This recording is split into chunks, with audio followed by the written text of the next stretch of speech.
Hi. Today, I have the delight to talk with Deirdre Curran from Galway, Ireland. Tell us a little bit about yourself, and then we'll talk about your work, Deirdre. Okay, so I am an academic and I'm based in the Business School of the National University of Ireland in Galway. And I always I'm a little reluctant to say that I work in the business school because a lot of what I teach and research is about the damage that business does to human beings. So my teaching areas are employment relations and employment law and the management of workplace conflict. So often what I'm talking about in the classroom is when things go wrong in the employment relationship. What options do you have and how do you prepare yourself in advance or protect yourself if something does go wrong? And so my background academically is psychology, so that fits quite well with what I work on.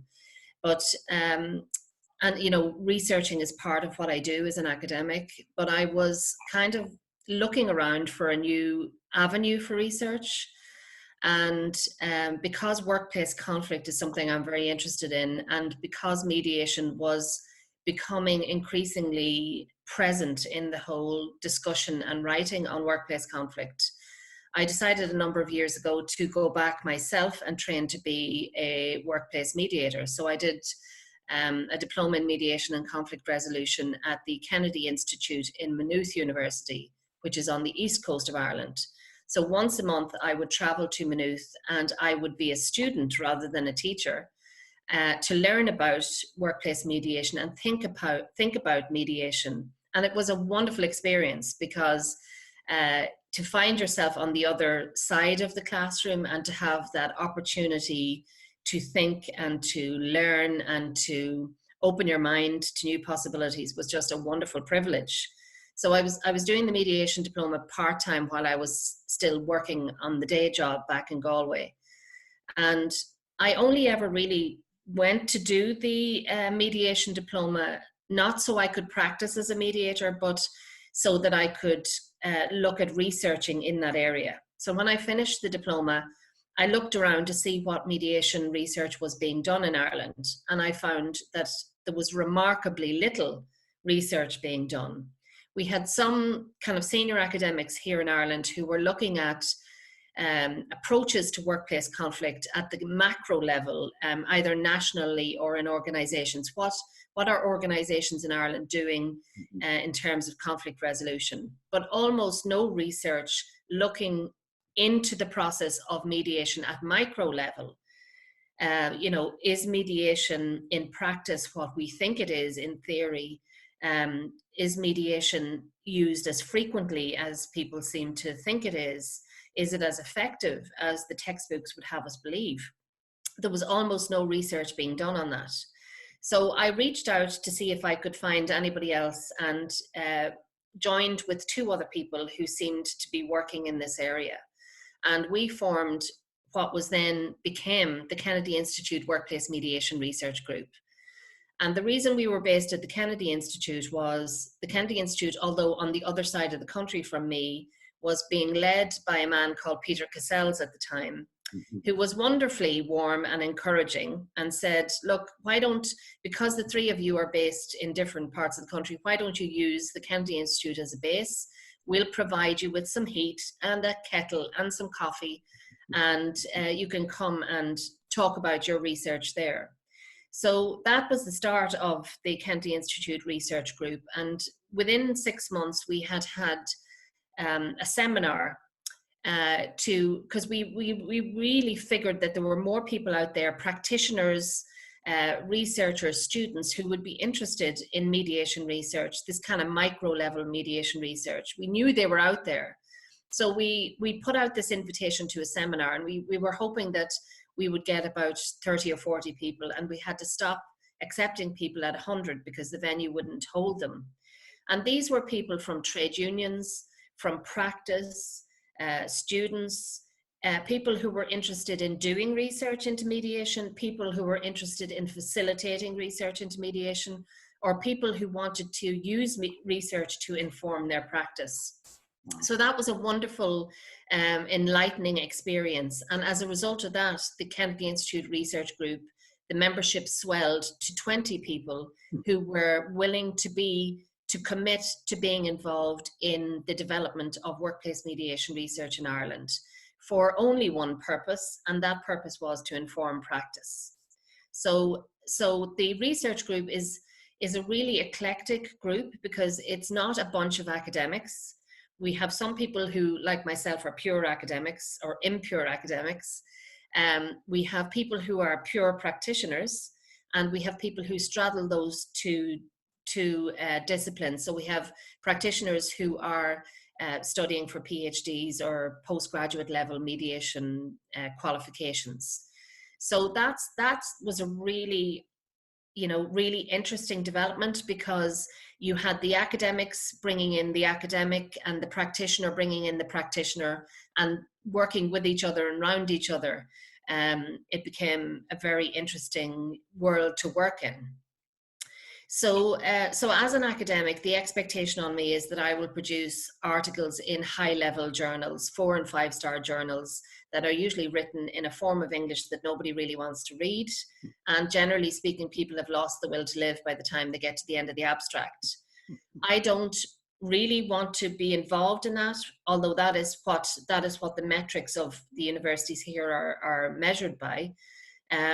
What I want is research that can be picked up by anybody who can learn from it, and is written in a language they understand, that addresses the questions that have been bothering them or making them curious, and that they can then apply that research to either policy or practice or both.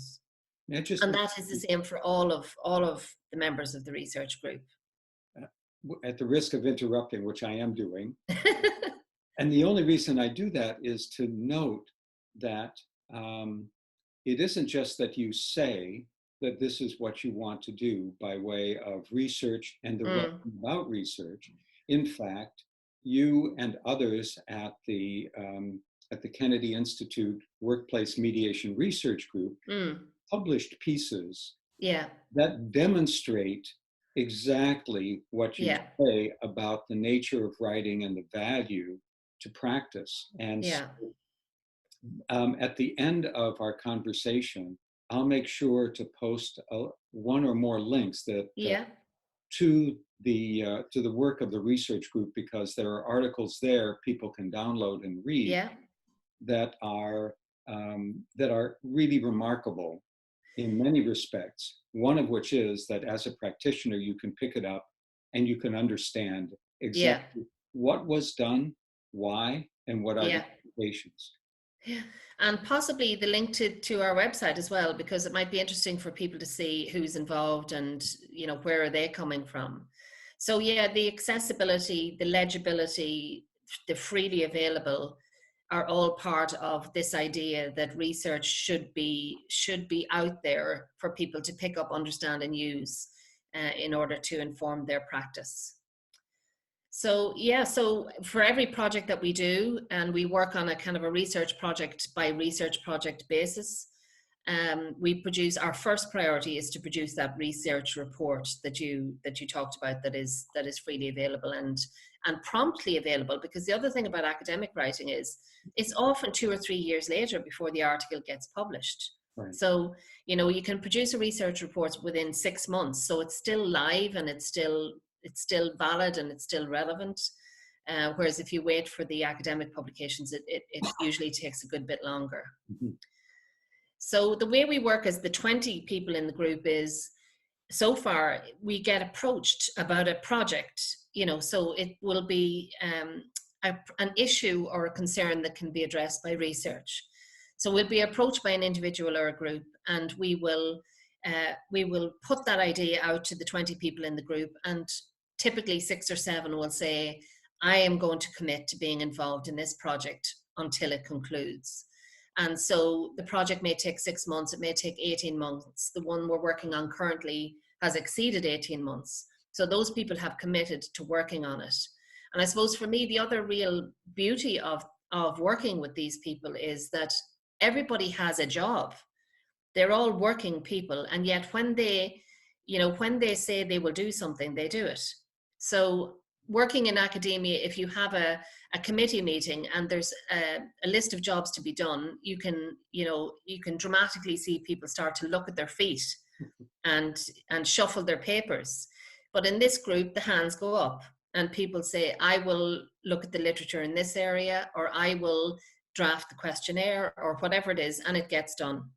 So they are a wonderful bunch of people to work with, because I suppose they are passionate about mediation and passionate about mediation research.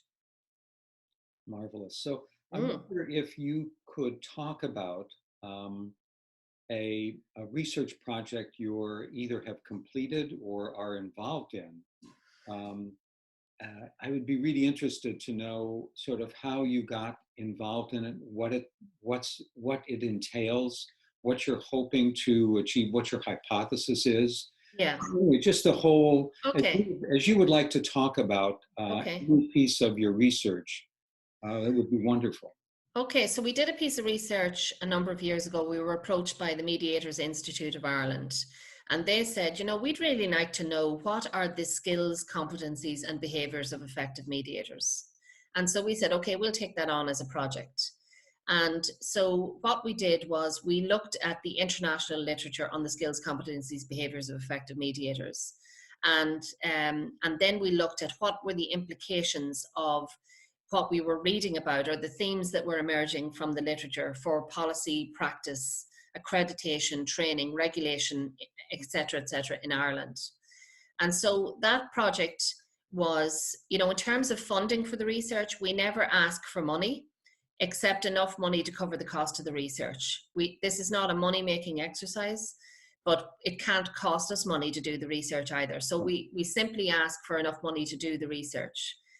And so when that project was finished, the MII were delighted with the report, which is one I suggest you put the link to, because it's got relevance beyond the borders of Ireland. It absolutely does. Yeah, and it's a nice one. Who doesn't want to know about the skills, competencies, and of effective mediators? Right. So I actually included references to and descriptions of that research in my book. You did. Because I agree not only that it is fascinating in its own right, but it has extraordinary relevance beyond the borders of Ireland. Yeah. And I showed those references to my mother, and I said, look, Michael Lang has been quoting our research in his book. She was very impressed. But what happened at the end of that project was we had that nice research report, and the Mediators Institute of Ireland had a big launch of the report.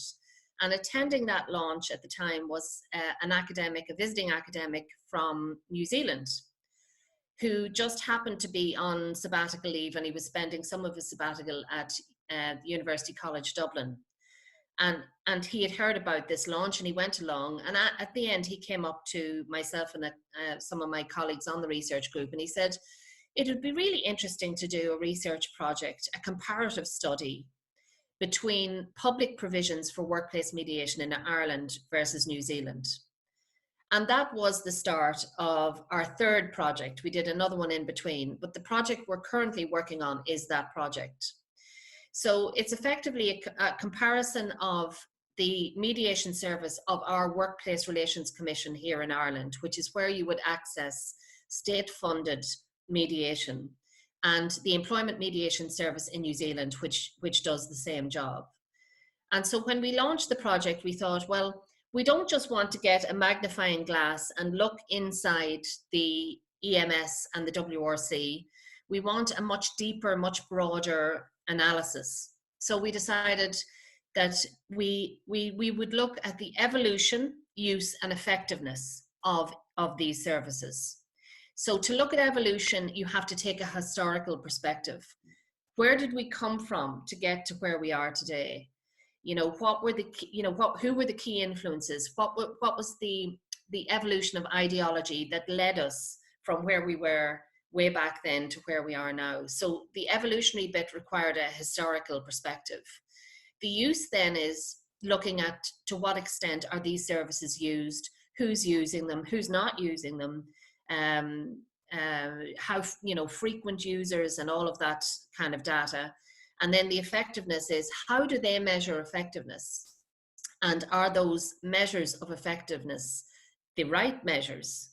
So, for example, they may measure the time it takes for you to get access to mediation once you've asked for it.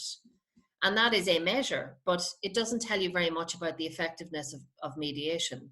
They may measure the number of people who go on from mediation to another process like adjudication. And if the numbers are low, they may attribute that to the effectiveness of mediation, but that might not be it at all. So because we wanted to look at that broad perspective, we realized that there were 4 groups of people we had to speak to. For the historical perspective, we needed to talk to established academics who've been studying industrial relations, workplace conflict, and mediation specifically for decades.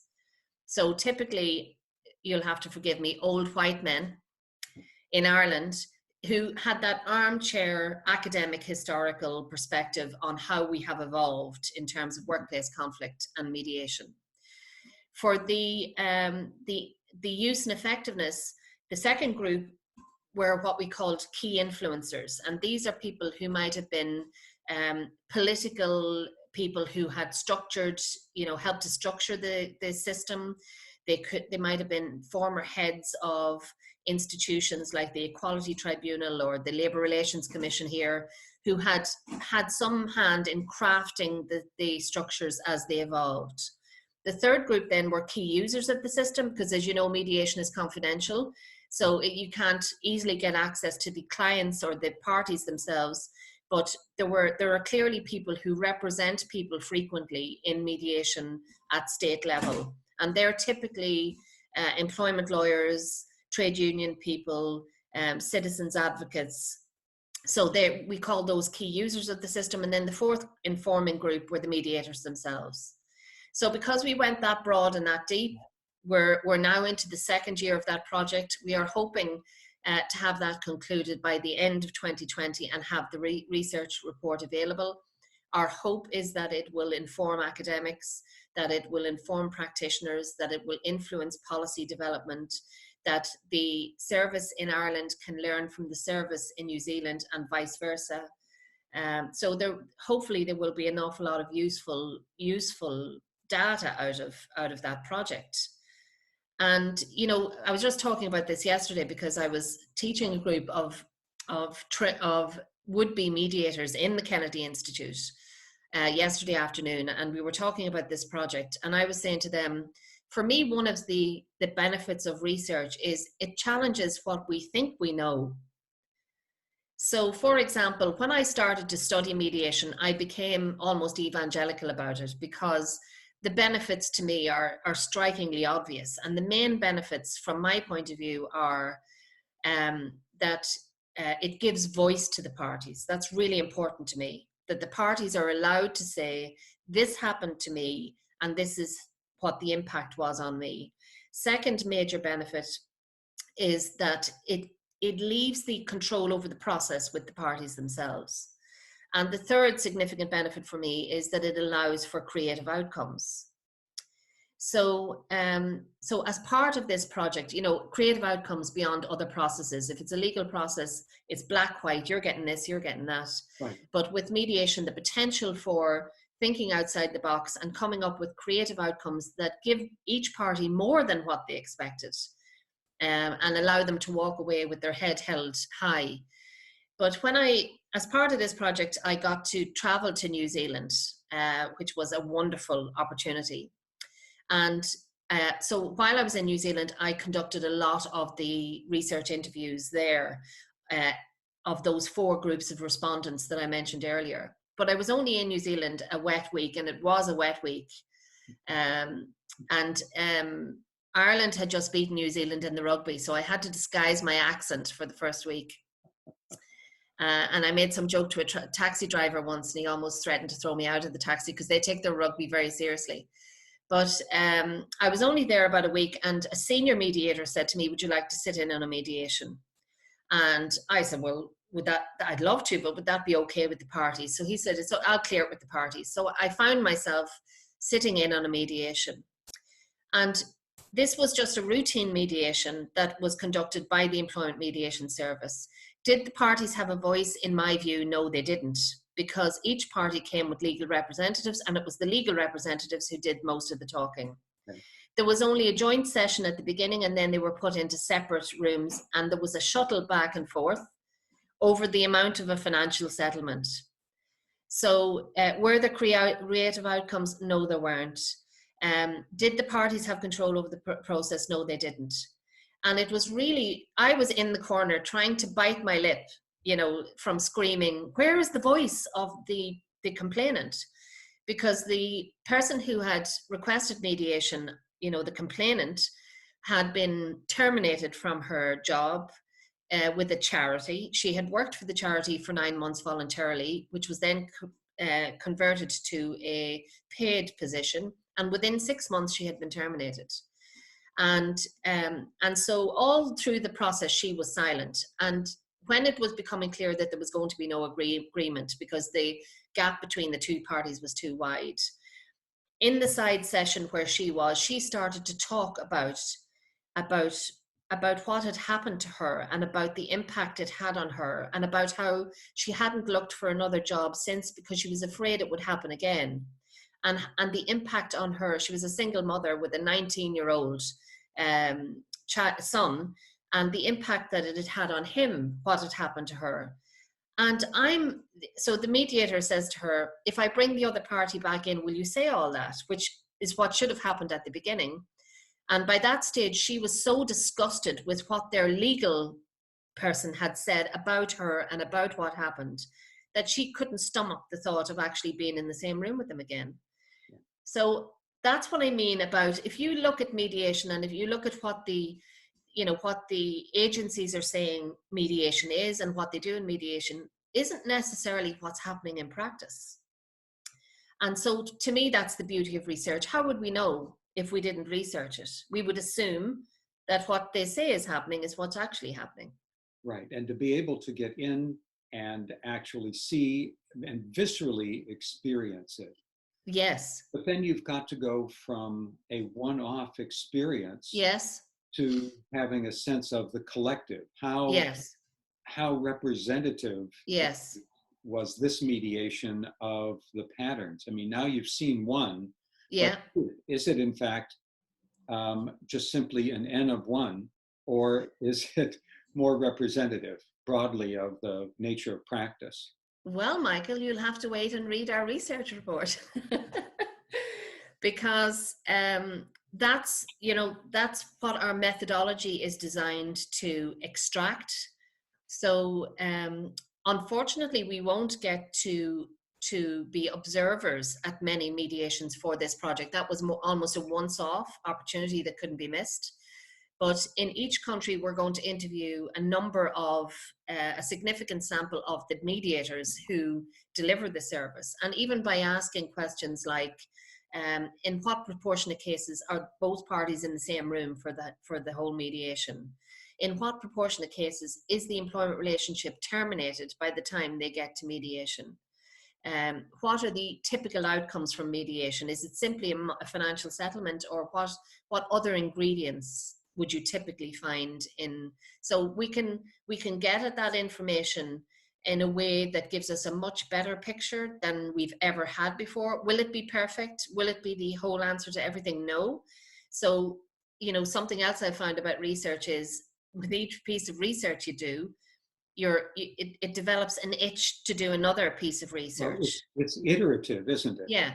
Yeah. Each one builds on the other. Yes. One of the things I was thinking as you were describing this is how often what passes for the exchange of information or ideas about mediation would be the recounting of the story of your sitting in on that mediation, that passes for, here's what mediation is like.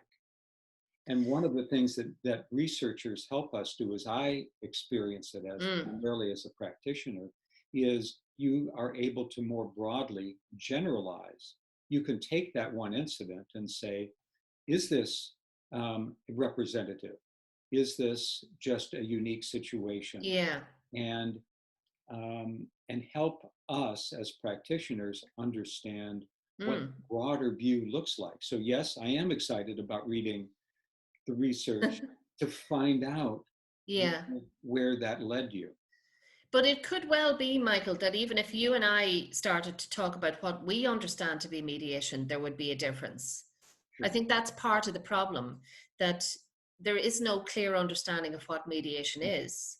Now, if you read enough of the literature, you could roll off a definition that says mediation is a voluntary process, where the process is facilitated by an experienced mediator who brings the two parties through a structured conversation with the hope that they will reach agreement, but it's the parties who control the process. So there, if you read enough, you could paste together a definition.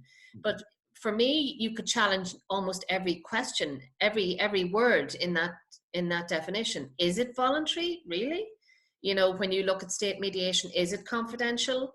And what does confidential mean? Because our second research project was about the balance of confidentiality and transparency in mediation, which is another fascinating area. So you could challenge every word. And, if I said to that mediator in New Zealand, what about the voice of the parties? He would say, well, their voice was there through their representative. But that's not what I would want, if from voice. Now, if the person doesn't want to speak and they want their trade union representative or their mother or their brother to speak for them, then that's fine. But the default setting should be that the person speaks for themselves, because that is a really powerful part of the process. In a large proportion of cases in New Zealand, the employment relationship is over by the time they reach mediation. And so therefore the whole relationship building element of the process becomes almost irrelevant. Not completely irrelevant, because I think even if the employment relationship is over, I think there needs to be some repair to the damage that was done to the humans involved in the relationship.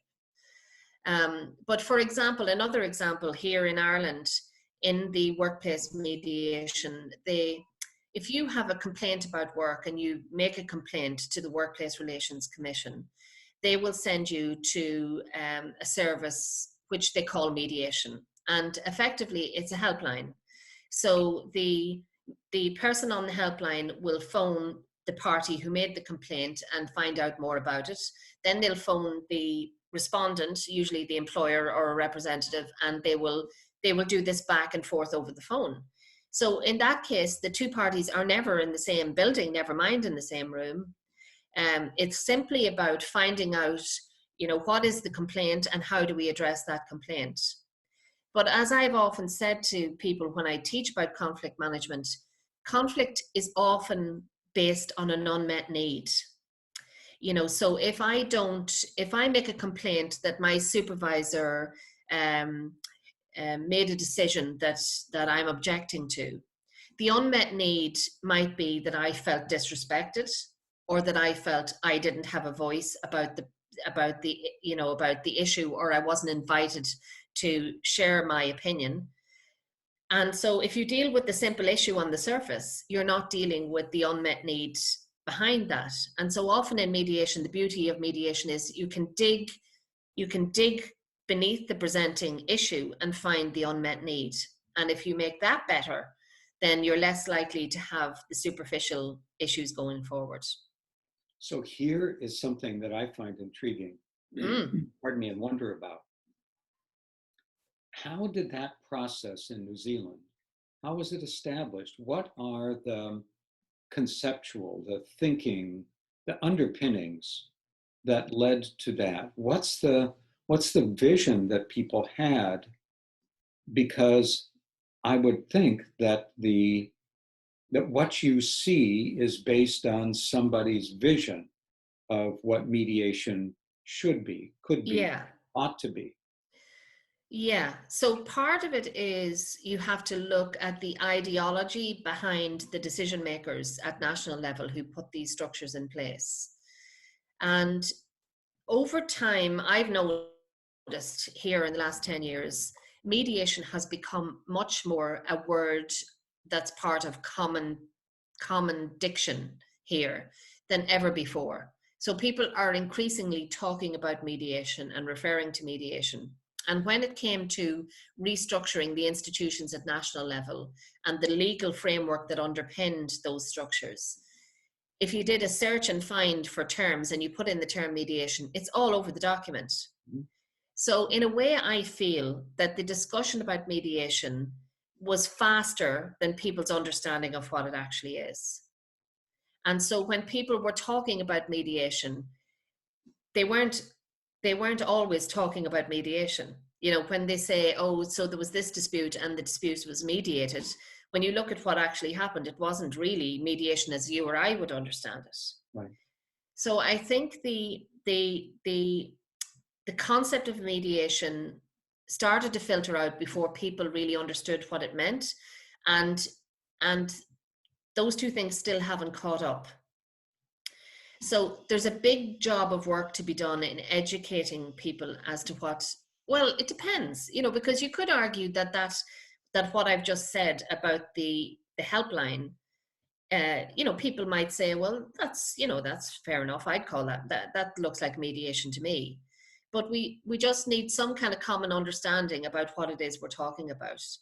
And unless we have that, we're losing some of the beauties of mediation.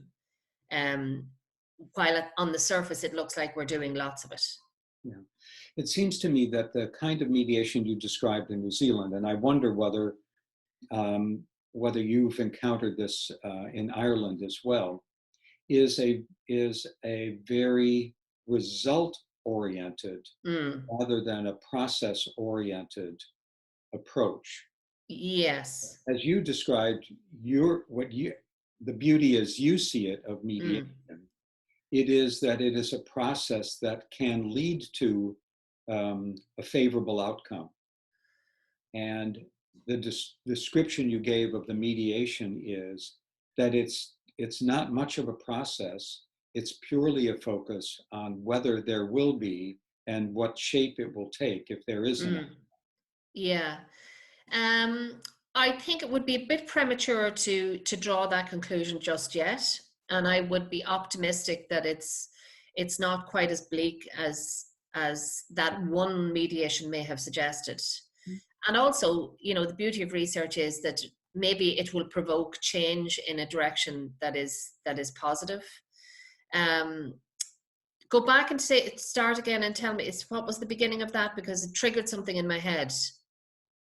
About the distinction between mediation, Yes, something no. that has, yeah, okay, I know what it that's it. is. Okay, So when we were doing this research project, obviously we have to have some theoretical framework that we're working around, because if you do research and you collect data and you look at that data and you draw some conclusions, you're going to have limited success. You need some kind of a theoretical framework, because what that does is it helps you to look at the data in a particular way, to use a particular lens or a number of lenses, to look at the data in a way that helps you to understand it and interpret it in a way that you wouldn't otherwise be able to do. So when we started this project, we looked around and around for a suitable theoretical framework. And the one we settled on is a framework that was developed by an academic in America, actually, called John Budd. Have you heard of him? yes. So John Budd developed this framework for looking at the employment relationship generally, but it can be applied specifically to mediation, for example. And what it says is, if mediation is to be successful, it has to effectively balance three things. And those three things are efficiency, equity, and voice. So yes, of course, especially when you're talking about state provisions for mediation, of course it has to be efficient. You know, we can't just go on and on and on and on and on and, you know, no control on resources or use of resources. So to some extent, it has to be efficient. But the other things it needs to be is equitable in terms of process and outcomes, and there has to be a strong voice for the parties. And so the Bud framework says that unless those three things are balanced, mediation isn't as successful as it otherwise could be. And so what you find is that sometimes there's a bias towards efficiency at the expense of voice and equity. And well, it's more likely to be the imbalance on that side than an imbalance of equity or voice. But there is that challenge of balancing the three. So if you have a mediation service where mediations are scheduled in and they're 3 hours long and there's very limited scope to go beyond that 3 hours, then you're sacrificing efficiency for perhaps equity and voice. Do you see the point there? And so that's a really useful framework, and it's quite simple to understand. So it's a really useful way of looking. When we've gathered all of the data, we can use that as a lens to interrogate the data and say, well, you know, looking at New Zealand or Ireland, is the system efficient? Does it offer equity of process and outcomes?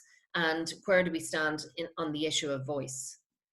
And so that's going to be a really interesting addition to just looking at the data and saying, well, 60% said this or 30% said that.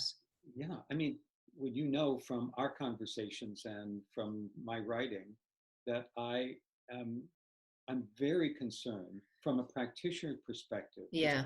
Because there's an absolute parallel here that practitioners also need to have a framework, a series of lenses through which they experience and evaluate what's happening in the moment. Yes. Rather than just simply being reactive. Yes, and as you have said before, you know, some kind of a skills craftsperson who has a box full of tools and they pick this tool or that tool because it's worked before, but they don't really understand why it's worked, and they haven't tried the spanner or the screwdriver instead of the hammer, and it might work much better. And it may be if they had a better understanding of the theory behind why something works or why something doesn't work, there would be much more valuable learning to be had.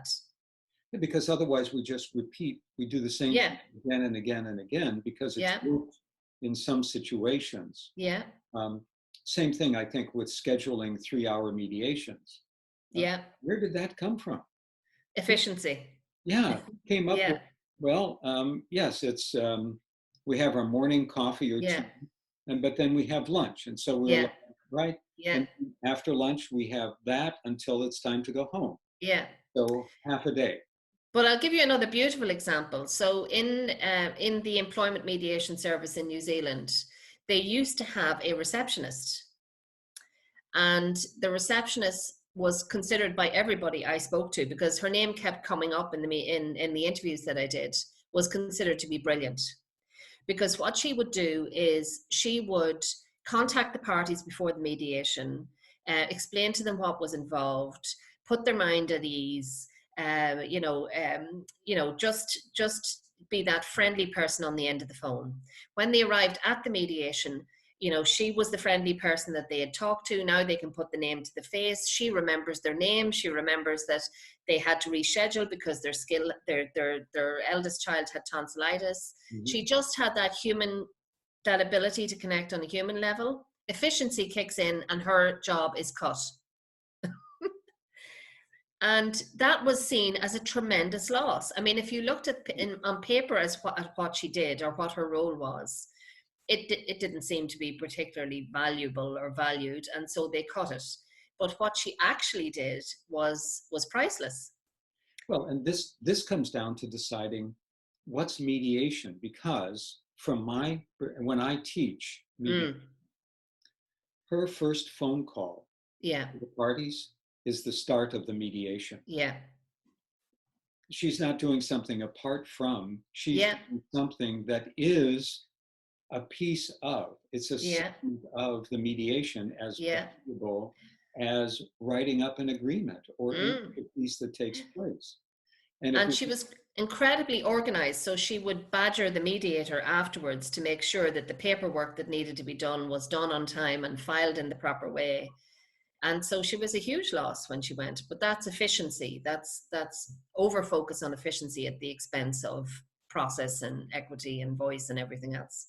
yeah, I have I wrote about this in the book too. I have a friend, and I watched him mediate. He works in a court set, in an institutional setting, uh, Yeah. court setting, and 3 hours allotted. And I watched, and this was, they mostly do mediations where the parties are separated, even Mm-hmm. sometimes before any opening comments from the mediator. And he delivered his opening, his description of what mediation is and confidentiality, so on, exactly the same way to both parties. Yeah. Tone, didn't look at anybody. Yeah. This isn't the person, because I Yeah. know him, and I know Yeah. that this is the sort of the institutional. Um, Don't divert from the script. don't it's a straitjacket. Yeah. It says this is what you have to do because you got to get through this fast. It's Yeah. important. It's necessary but unimportant, Yeah. because in Florida, mediation is considered to begin when the mediator has finished that if the mediator has done her or his opening statement, Mm. then that qualifies for having completed a mediation that then enables you to tick that box and to say, I did mediation, I can now go to court. Yes. Yeah. So yes, it's another But example of efficiency. yeah. And also what that throws up is that debate between standardization versus creativity. Right. Because you can see in a state-funded service how you have to have some standardization and some consistency, and how you have to make sure that mediators are communicating some elements of the same message. But it's the balance between that standardization and straitjacketing, as you called it, the creativity of the mediator. Because we're all individuals and we all have an individual style and an individual way of communicating, and you don't want one to be suffocating the other. It's very much like the safety instructions given by flight attendants. Yeah. Yeah. They're mandated. They have Yeah. to, they have to cover every single one of those elements, Yes. usually in exactly the same language. Yeah. Yet you find occasionally Bit there's of humor. a bit of humor, maybe even a little bit of song. Yeah. At one instance in which the flight attendant invited a passenger to come up, and they did it together. Very good. The passenger knew it so well. Yeah. Again, more people paid attention Yeah. that flight instruction than Yeah. Because it's putting the human back into the process, right. And taking the robot to one side. And it took no longer. Yeah. It was just, Yeah. in terms of time, it was just as efficient. In terms of getting the message to out and heard, not just listened to, it was more efficient. Yeah. Yeah. But when you interview the mediators, and I mean, I could probably say this to a person, they are totally committed to what they're doing. Like they are utterly convinced that mediation, they're all in that part of the service by choice, and they've all been trained to a certain standard, and they're all utterly committed. Some of them would conduct other roles within the institution, more like adjudication, which is a much more rights-based, right or wrong process. And yet they are utterly convinced that where possible, mediation is a much better option and a much more satisfying part of their job. But again, in both countries, there's probably a restriction on resources in terms of the numbers of people that are employed, and therefore people are under considerable pressure in terms of getting the metrics up. They're constantly under pressure to get the metrics up, and yet those metrics may not be the right metrics for judging how effective the process is. And it may be that that's very legitimate and understandable. Yeah, And what it requires then, if the mediator has that three-part notion of yeah, efficiency, equity, and voice yeah, that you described, then the mediator has to find other ways to nurture the other two pieces yeah, in a way that doesn't allow efficiency to override them. yeah, yeah. Or, as I've said to the mediators in each institution, maybe you'll be able to use this research report to argue for more resources. Right.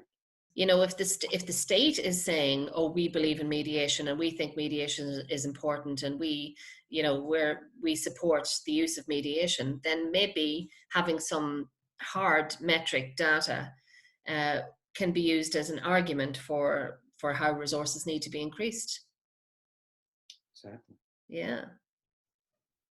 It's, there's a long way to go, and there's, like, I don't know where I've got this from, but for me, research is structured nosiness. And if you're nosy by nature and you find yourself wondering, well, why is that, or how does that work, or why does that not happen, or why does that happen, that's the start of research. And I think a lot of practitioners are research inclined. Now, they may not have the time, and they may need some support in terms of the skills, but most practitioners, mediation practitioners, are curious about aspects of mediation Right. from their own practice. And over the years, they have formed those research questions in their head. And whether it's them who answer them, or a research body like us who answer them for them, um, you know, I think part, as I suppose, of being a good mediator would be to continuously question what you do, why you do it, how you do it, and how you could do it differently. Right. To be continually curious. Yes. Yeah. Yeah. So I'm interested. Are you nosing around in in any other project? You talk about being constructively nosy and actually being rewarded for it, both with Yeah. compensation and accolades. Are there other things you're nosing around in that you'd like to share? Well, part of my problem is I'm a little bit too nosy. So I have another significant research project on the go, as well as the mediation project. And this one is about the working conditions of hospitality workers in Ireland. And my curiosity about this has developed over my 20-year career as a lecturer, where a lot of our students work part-time. A lot of them work part-time in hospitality, and I knew anecdotally that there were significant issues in terms of working conditions in the hospitality sector. But again, just with the mediation, when you had employer bodies saying, oh no, there are no problems, and you had ministers saying, oh no, there are no problems, when every person in the street knows there are, without research, they have nothing to support what they're saying, and we have nothing to support what we're saying. So last summer, I embarked on a research project where I started to gather data about the working conditions of hospitality workers here. And it is pretty bleak reading. So the research I looked at, or the research that I did, looked at whether people were getting their basic legal rights, their basic legal entitlements in terms of minimum wage and rest breaks and holidays, and their basic legal rights, but also issues of treatment. So how frequently did they experience verbal, psychological, physical abuse, even issues of bullying and harassment, whether they felt they had a voice in the workplace. And so I started out with the survey, and 257 people responded to that online survey in great detail, because it was, there was 38 questions in the survey, and about 15 of them had a box asking for more detail. And the average time that people spent completing the survey, the average time was 18 and a half minutes. When in the modern world, people's attention span is probably about 2.5 minutes. People took time to give great detail. And so the findings were that there are significant numbers of workers who aren't getting their basic legal rights. But what was more scary for me was the testimonies about ill treatment. And so the last question in the questionnaire was, would you be interested in talking to the researcher further? And what I was hoping for was about 5 or 10 people that I could dig down deep and interview. 100 people left their details.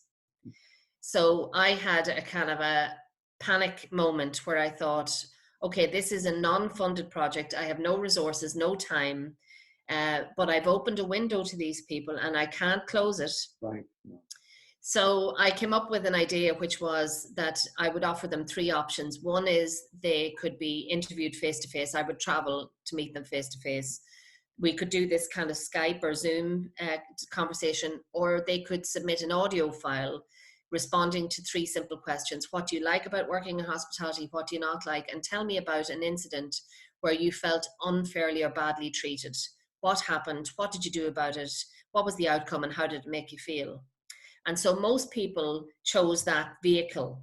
And so these audio files started to come into my inbox. And Michael, the power of voice. So as well as the information, hearing somebody say, I hate my job, and to hear the depression in their voice, and I can't sleep, I'm a night porter in a hotel, I'm 55 years of age, so I have very little prospect of other employment. I've tried everything to help me sleep during the day. I've taken medication, I've tried all sorts of remedies, but it doesn't work. I hate my job.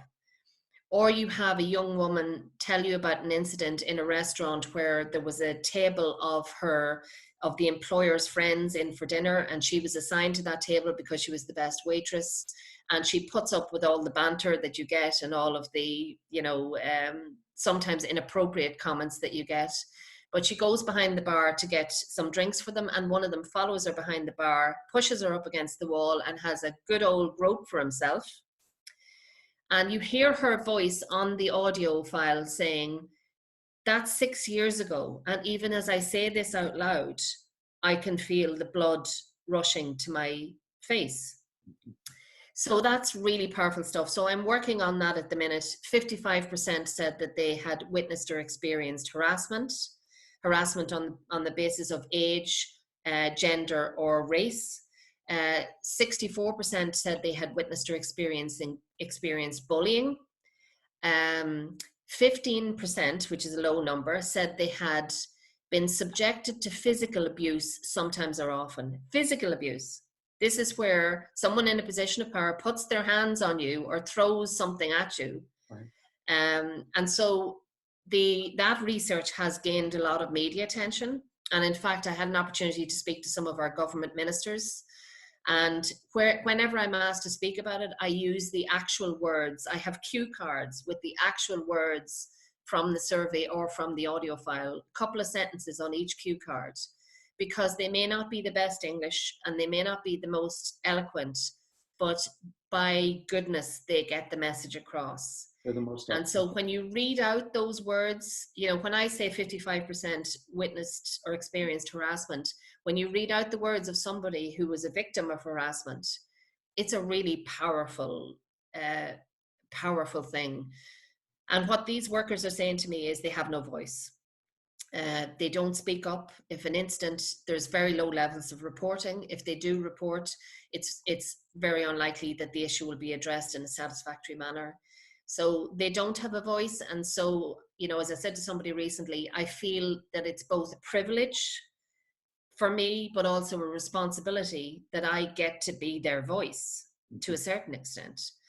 And so that research has been I'm working on the research report, which will be written in a language and possibly translated into different languages that the kitchen porter can pick up and read and say, that's right, that's true, that happened to me. And there's my voice because there's the quote from me.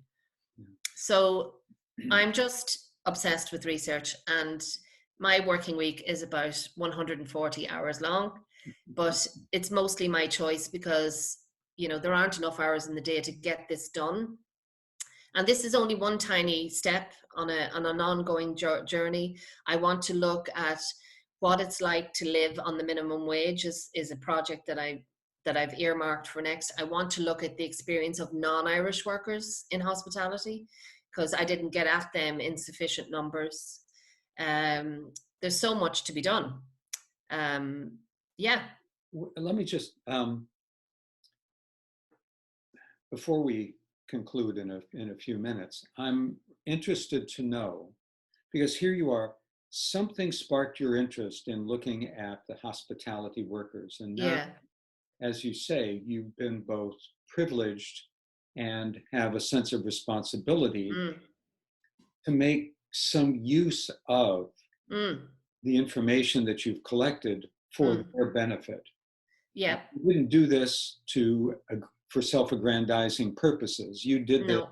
for what you thought of as a noble and civic purpose. Yeah. So where does that go? What happens now? What do you see as the path ahead for this research that you've done?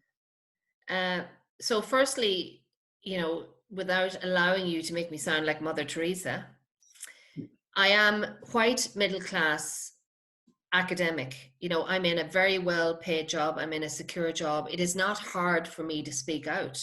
It's really hard for them to speak out. So I'm very happy to do it, and it's not life threatening for me. So I'm very happy to take that on, and it requires not an awful lot of sacrifice on my part. But so what I'm hoping with this is that this project is only the start, but I'll write a research report about that project. I'll make it available to anybody, freely available to anybody who might find it useful. As soon as the research was done, I asked for meetings with the head of the employer bodies. So, the Restaurants Association of Ireland and the Irish Hotels Federation. So, you go to that level and to ministerial level and you say, look, this is what's emerging. I'm not saying this is the be all and end all of all research. If you want to see if this survey can be replicated, by all means do it, but do it independently. And I don't care who's doing the research once the research is done to a high standard. And let's see if this is representative of people's experience in the industry. And if it is, what are we going to do about it? Because as I've said to employer bodies, the two problems that you've identified in your industry, that's all over your publications and your website, are recruitment and retention. And I've said to them, if you address even a fraction of these issues, then those problems might start to fade away. And, the second last question in the survey of the hospitality workers, and these were people who worked in housekeeping, in the kitchen, in waitering, in bartending, in supervisory level management. The second last question was, what suggestions would you make for how the industry could be improved? And as I've said to people, if you picked up the best HR textbook, you wouldn't find as good a list. These people knew what could be done, and they were simple. Some of them were no cost or low cost. Some of them were high cost. Some of them were short term, medium term, long term. Very simple suggestions like workspace design, and what they meant by that was there needs to be a room where we can go.